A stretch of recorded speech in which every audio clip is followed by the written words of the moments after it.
우리 다 같이 마태복음 5장 17절의 말씀 합독해 보도록 하겠습니다. 내가 율법이나 선지자를 폐하러 온 줄로 생각하지 말라. 폐하러 온 것이 아니요 완전하게 하려 합니다. 아멘. 바리새인들은 말씀을 믿는다고 하며, 자신은 하나님을 믿는다고 하며 말씀대로 산다고 하지만, 그들은 자신이 만든 하나님, 자신이 만든 말씀을 붙잡고 살았던 외식하는 삶을 살고 있었어요. 교만한 삶을 살고 있었습니다. 그리고 바리새인들은 그 교만함이 예수님을 향해서 이렇게 말합니다. 당신은 율법을 지키지 않은 자입니다. 오히려 율법을 피하는 자가 당신입니다 라는 그런 교만한 말합니다. 인간은 하나님께서 만드신 피조물 중에 가장 교만해질 수 있는 교만 덩어리가 될 수 있어요. 어떻게 예수님께 당신은 율법을 피하는 자입니까? 라는 말을 할 수 있겠습니까? 그러나 그렇게 교만할 수 있는 인간도 예수를 만나면 천사도 humble 만한 가장 겸손한 자가 되는 것이 또한 인간입니다. 바리새인의 교만함은 어느 정도였는가? 누가복음 18장 말씀에 보니 바리새인의 교만함이 드러납니다. 두 사람이 기도하러 성전에 올라가니 하나는 바리새인이요 다른 하나는 세리라. 그러면서 바리새인이 이렇게 기도를 합니다. 바리새인은 서서 따로 기도해 이르되, 하나님이여, 나는 다른 사람들 곧 도색, 불의, 간음을 하는 자들과 같지 아니하고 이 세리와도 같지 아니함을 감사하나이다 라고 기도를 하며 12절에 나는 일에 2번씩 금식하고 또 소득의 11조를 드리나이다 하고 기도를 합니다. 하나님은 그 기도를 듣고 싶어 하지 않습니다. 하나님은 그의 기도에 하나님은 매우 불쾌하게 생각합니다. 매우 싫어하십니다. 하나님은 기뻐하신 기도는 어떤 기도일까요? 세리가 드리는 기도입니다. 13절 말씀에 보면 세리는 멀리 있어서 감히 눈을 들어 하늘을 쳐다보지 못하고 겸손이지요. 마음이 낮아져야 합니다. 겸손해져야 합니다. 가슴을 치며 이르되 하나님이여 불쌍히 여기소서 나는 죄인이로소이다 하였느니라. 이렇게 죄인을 고백했던 그 세리에게 하나님은 이렇게 말씀하셔요. 14절입니다. 내가 너에게 이르노니 누가 의인인가 누가 의로운 자인가 보아라. 이에 저 바리새인이 아니고 이 사람이 세리가 의롭다 하심을 받고 그의 집으로 내려갔느니라. 무릇 자기를 높이는 자는 낮아질 것이고 자기를 낮추는 자는 높아지리라 하시니라. 그런데 바리새인은 높지 않고 교만해서 안 되는 바리새인임에도 불구하고, 인간은 예수를 만나지 않으면은, 또 예수를 제대로 만나지 아니하면 무척 교만해질 수 있어요. 바리새인은 다른 어떤 유대인들보다 더 많이 겸손해질 수 있고 더 많이 주님 앞에 애통하며 세리와 같이 기도할 수 있는 충분한 요소가 있는 자들이었습니다. 왜냐하면 오늘 본문의 말씀에 나온 서기관과 바리새인의 직업은, 서기관은 바로 율법이라 함은, 예언서라 함은 구약 성경을 말합니다. 특별히 모세오경, 창세기, 출애굽기, 레위기, 민수기, 신명기, 모세가 쓴 서신서를 모세오경이라고 합니다. 그 모세오경을 매일매일 서기관들은 기록을 하였고, 일단 바리새인들은 그것을 연구하고 그것에 대해서 외우고 사람들에게 모세오경을 전하는 역할을 하였었습니다. 그렇다면 그 율법을 통하여서, 바로 그 예언서를 통하여서, 구약의 말씀을 통하여서 깨달아야 되는 겁니다. 무엇을요? 내가 죄인인 걸 깨달아야죠. 하나님께서 율법을 주신 이유, 말씀을 주신 이유는 한 가지입니다. 그 말씀을 가지고 내가 이렇게 의롭구나라는 걸 알 수가 없어요. 말씀을 들으면 들을수록, 여러분 신앙생활 하면 할수록 어떠시던가요? 여러분이 신앙생활을 해가 거듭할수록 어떻습니까? 내가 더 죄인이라는 게 깨달아지지 않습니까? 정말 내가 예수의 은혜 아니면 구원받지 못하자는 게 더 깊이 깨달아지지 않습니까? 지금 모든 유대인들 중에 바리새인은 더 깊이 깨달아질 수밖에 없는 그런 조건이었습니다. 매일매일 모세오경을 봅니다. 매일매일 말씀을 봅니다. 그러면 깨달아져야 되는데, 오히려 그들에게 그 말씀은, 그 예언서는, 모세오경은 그들에게 있어서 자랑이 돼버렸어요. 나 모세오경 읽었어, 나 모세오경 알아 라고 하면서 자신이 율법을 잘 지켰다고, 말씀대로 살고 있다고 자랑을 하는데, 그들의 자랑의 모습이 예수님 보시기에는 와 있을진저입니다. 큰 소리로 기도를 합니다. 나는 이렇게 거룩해 라는 걸 보여주기 위해서요. 마태복음 6장 5절 말씀해 보니, 또 너희는 기도할 때 외식하는 자와 같이 하지 말아라. 그들은 사람에게 보이려고 회당과 큰 거리 어귀에 서서 기도하기를 좋아하느니라. 내가 진실로 너에게 이르노니 그들은 자기의 상을 이미 받았느니라. 나는 이렇게 거룩한 사람이야, 영적인 사람이야, 기도하고 있어라고 보여주기 위해서 큰 소리로 기도합니다. 또한 금식한 걸 사람들에게 보이기 위해서 얼굴을 흉하게 하고 다닙니다. 16절 말씀해 보니, 금식할 때 너희는 외식하는 자들과 같이 슬픈 기색을 보이지 말라. 그들은 금식하는 것을 사람에게 보이려고 얼굴을 흉하게 하느니라. 내가 진실로 너희에게 이르노니 그들은 자기 상을 이미 받았느니라. 이렇게 보여주기 위해서 바리새인들은 금식을 했고, 또한 자신이 기도하는 걸 사람들에게 다 보여주기 위해서 큰 어귀에서 여러분 큰 소리로 기도를 했어요. 하나님은 그 기도를 받지 않으십니다. 율법은 너무 아름다운 겁니다. 그러나 그 율법이 바리새인들에게는 독이 되었습니다. 그 이유는 그들은 말씀, 율법을 변질시켰기 때문에 그렇습니다. 그래서 우리는 그 첫 번째 깨달아야 됩니다. 우리의 인생 가운데 첫 번째, 말씀을 가감하지 않는 믿음을 달라고 기도해야 됩니다. 어떤 속에도 말씀을 가감해서는 안 되는 겁니다. 바리새인들은 말씀을 변질하였습니다. 자신이 좋아하는 말씀은 부각했고요, 자신이 순종하고 싶지 않는 말씀은 감춰두었습니다. 그래서 예수님은 그들 향해서 자주 말하는 것이 마태복음 23장 말씀에 보면은 와 있을진저 라고 말합니다. 와 있을진저, 외식하는 서기관들과 바리새인들이여, 장과 대접의 겉은 깨끗이 하되 그 안에는 탐욕과 방탕으로 가득하게 한도다.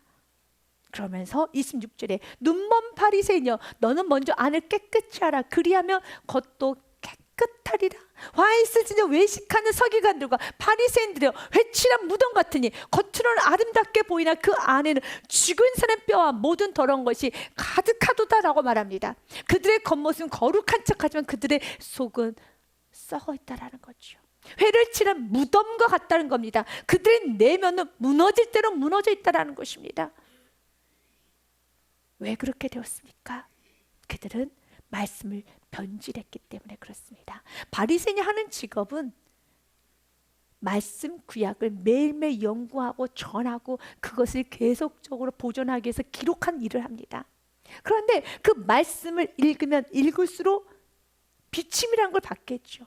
그러면 그 비침 앞에 겸손하게 순종을 나아가면 참 좋은데, 그들의 삶은 그 비침 앞에 순종을 하지 않고, 자신이 순종해야 될 것 순종하지 않고, 또한 자신이 순종하고 있는 부분은 크게 부각시켜서 자신이 순종하지 않는 부분을 덮어버렸다는 겁니다. 그래서 예수님이 이렇게 그들의 삶의 실태를 드러내셔서 비추셨습니다. 바로 11조의 문제였습니다. 마태복음 23장 23절 말씀에 보니, 바리새인들을 향하여, 서기관들 향해서 와 있을진저 저주받을 자라는 말을 합니다. 와 있을진저, 외식하는 서기관들과 바리새인들이여, 너희가 박하와 회향과 근처의 11조는 들이대라고 합니다. 여기서의 박하라는 것은 페퍼민트나 허브티를 말합니다. 페퍼민트나 허브티와 같은 그 작은 잎사귀의 11조도 드려요. 대단합니다. 또한 회향이라는 것은 카레가루라든지 향신료를 말합니다. 그 향신료의 10분의 1도 드립니다. 근채라는 것은 뿌리채소를 말합니다. 생강이라든지 당근이라든지 감자라든지 그 한 조각도 잘라서 11조를 드립니다. 중요합니다. 그것도 드렸다라면 다른 것도 더 열심히 율법을 지켜야 되는 거죠. 그런데 그들은 이렇게 페퍼민트의 잎사귀 하나도 10의 1조를 떼어서 드릴 정도로 말씀을 철저히 지켰지만 11조는 들이되 율법에 더 중요한 바 정의와 긍휼과 믿음은 버렸도다. 그러나 예수 말합니다. 이것도 행하고 저것도 버리지 말아야 할지니라 라고 말합니다. 바리새인들은 말씀을 변질했어요.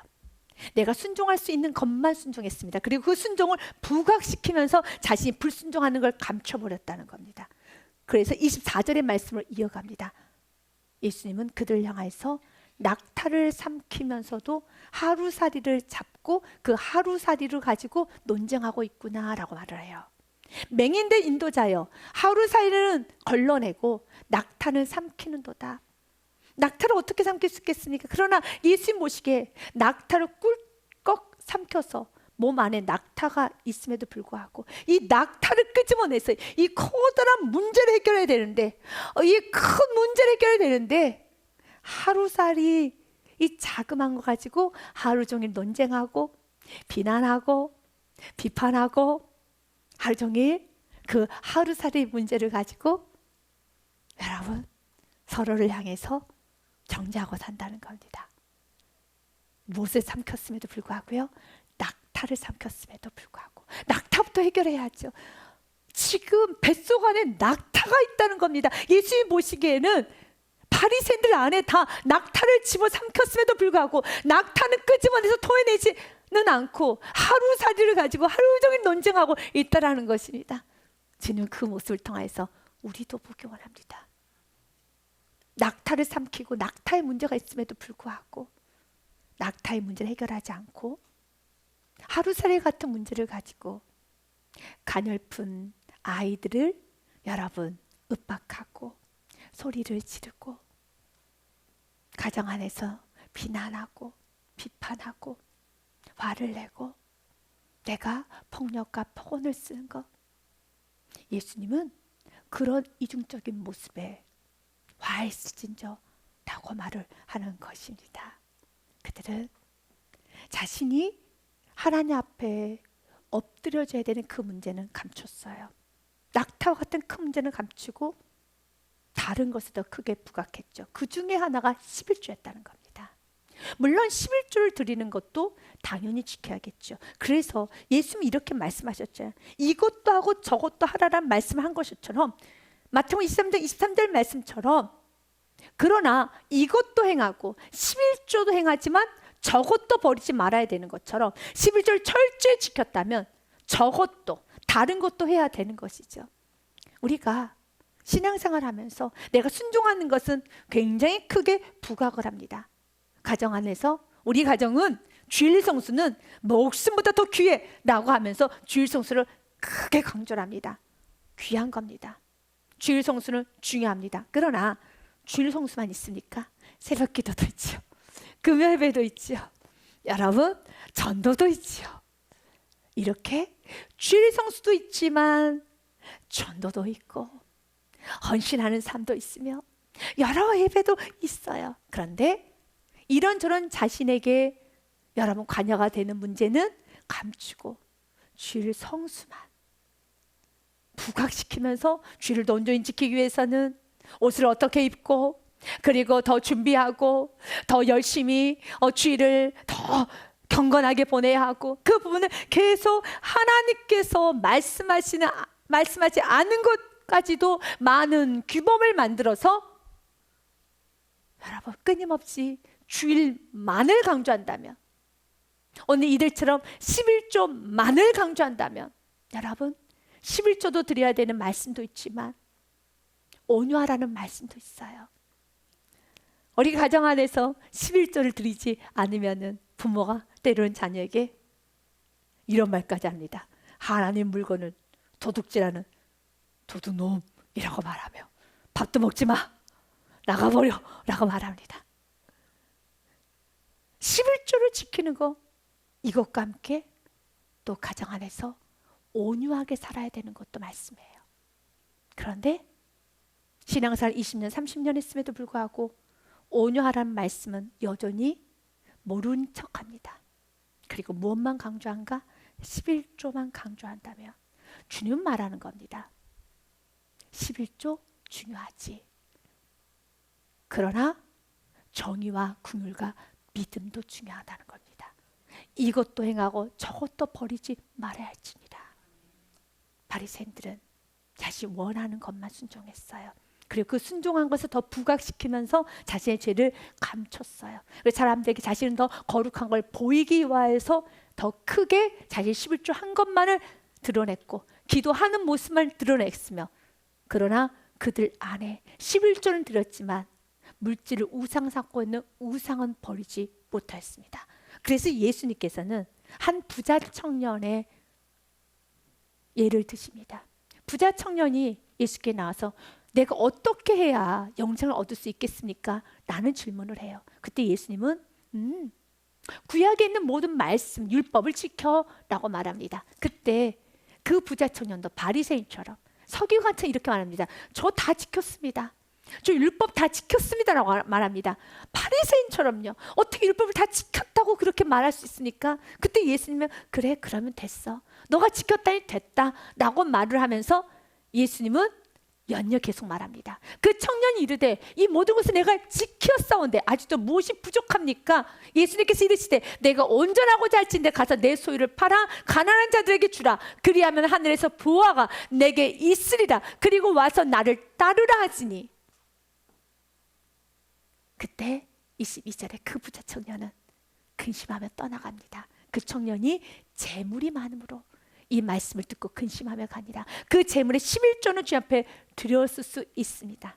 그러나 율법의 정신은 11조가 전부가 아닙니다. 율법의 정신은 무엇입니까? 하나님을 섬기고 그 물질을 하나님의 다스림을 받으며 언제든지 하나님의 주인 되심을 알고 하나님께서 마음껏 쓰실 수 있도록 하나님께 내어드릴 수 있는 가장 기본적인 제1계명부터 그는 무너진 겁니다. 출애굽기 20장 말씀에 보면 하나님은 10계명을 주셨죠. 제1계명이 무엇입니까? 나는 너를 애굽 땅 종되었던 집에서 인도해낸 내 하나님 여호와니라 라고 말씀하시면서 너는 나 외에는 다른 신들 내게 두지 말라. 영생의 말씀이 선포되었는데 결국 그 재물이 많음으로 근심하여 떠나가죠. 그의 마음에는 하나님이 아닌 물질이 그의 마음에 우상으로 되어 있다는 것입니다. 그러면 이런 말씀을 듣고 주님 앞에 엎드려 애통해야 되는데 그들은 애통하는 마음이 없이 오히려 나는 11조를 드렸습니다. 어느 정도까지 11조를 드렸는지 아십니까? 저 잎사귀에 허브티에 잎사귀까지 떼어서 드렸습니다. 주님 말합니다. 허브티에 잎사귀를 떼어서 드리는 거 그것도 중요하지. 그러나 그것보다 더 중요한 건 너의 마음의 우상을 제거해라. 너의 마음에 믿음이 없구나. 너의 마음에 긍휼함이 없구나. 너의 마음에 사랑이 없구나. 주님은 여러분에게도 말씀합니다. 여러분 마음 안에 어떤 낙타를 삼키셨습니까? 그리고 그 낙타는 잠시 멈춰둔 채 영적으로 막혀있는 상태에서 하루살이만 잡겠다고 움직이는 것이 아니라 그 낙타를 주님 앞에 내어드리며 주님과의 깊은 교제를 하는 그런 은혜가 있어야 합니다.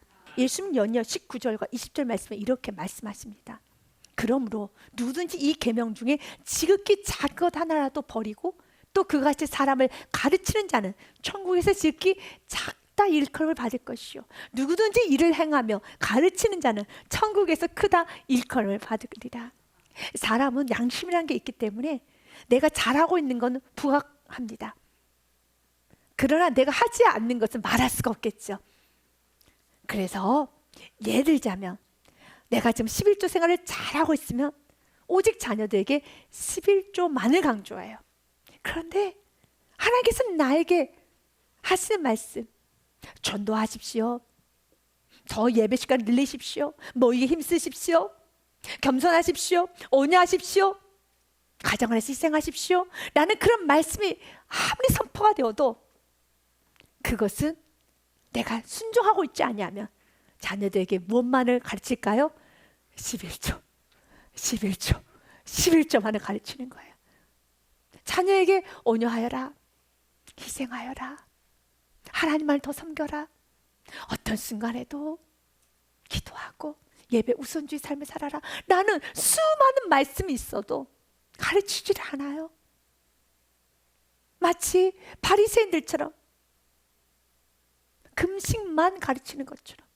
그래 성경 말씀에는 금식만 있지 않습니다. 많은 말씀이 있지요.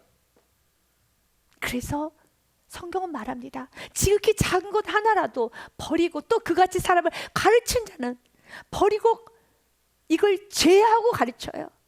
하나님 우선순위, 하나님을 철저히 섬기고 어떤 순간에도 하나님을 먼저 섬기라는 그 중요한 말씀, 사랑과 긍휼과 믿음에 관한 중요한 말씀은 전하지 않고 주일 예배 드리는 거, 11조 하는 거 만전하고 있다면, 왜? 나는 썬데이 크리스찬을 주일만 예배 드리고 있고 11조만 하고 있기 때문에 그렇게 하고 있다라면 이 모습이 바리새인의 모습이라는 거예요. 그래서 예수님은 23절 말씀, 마태복음 23장 23절 말씀처럼 두 가지 다 중요하단다. 화이스는 자 서기 의식한 서기관들과 바리새인들이여, 너희가 박하, 회양, 근처에 11조는 들이대. 율법에 더 중요한 바 정의와 긍휼과 믿음을 버렸도다. 그러나 이것도 행하고 저것도 버리지 말아라 하는 이 말씀을 기억해서 주일신앙 11조, 내가 지금 강조하고 있는 거, 여러분 지금 잘 지켜오고 있는 거, 이것도 버리지 마시고, 그러나 오늘 하나님께서 여러분에게 주는 메시지도 받아들여서 이것도 버리지 마시고 이것도 지켜감으로써 우리의 삶에 균형이 있어야 되는 겁니다. 천국에서 큰 자는 어떤 자입니까? 19절에 이렇게 말했죠. 예수 말합니다. 천국에서 큰 자는 누구든지 이를 행하며 가르치는 자. 내가 행하며, 내가 순종하고, 내가 먼저 순종하는 겁니다. 그리고 다 가르치는 겁니다. 어떤 것도 제한하지 않고 하나님 말씀을 다 가르치는 겁니다. 그렇게 행하며 순종하는 자 천국에서 크다 일컬음을 받으리라 라고 하면서 20절의 말씀으로 맞춰집니다. 다시 바리새인의 의를 부각시킵니다. 바리새인의 의는 그 이상이 되어야 해. 내가 너에게 이르노니 너희의 의가 서기관과 바리새인보다 더 낫지 못하면 결코 천국에 들어가지 못하리라. 서기관과 바리새인들의 그 의는, 드러나는 그 겉모습의 의는 11조를 드릴 때 허브 잎에 잎사귀 하나까지도 11조를 뗄 정도로 드렸어요. 이렇게 그들은 철저히 말씀대로 살았어요. 그러나 그 마음에는 보여주기 원함이었고, 다른 죄를 덮기 원한 것이었고, 다른 죄가 드러나는 것을 두려워하는 마음에 오직 11조 얘만 강조했던 것처럼, 그러나 이 부분에 있어서는 바리새인이 철저히 지켰던 그 부분의 그 의로움은 우리도 본받아야 된다는 거죠. 주님은 오늘 우리들에게 말합니다. 이제는 우리는 바리새인들처럼 보여주기 위해서 예배하는 거, 보여주기 위해서 기도하는 거 아니죠.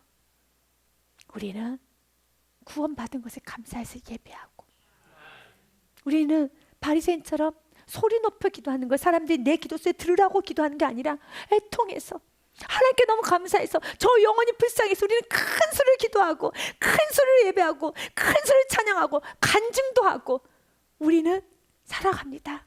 이건 나의 공로를 드러내는 것이 아니라 하나님이 하셨기 때문에, 하나님께서 역사하셨기 때문에 우리는 마음껏 주 안에서 자랑합니다. 간증합니다. 기도 작은 소리를 하지 않습니다.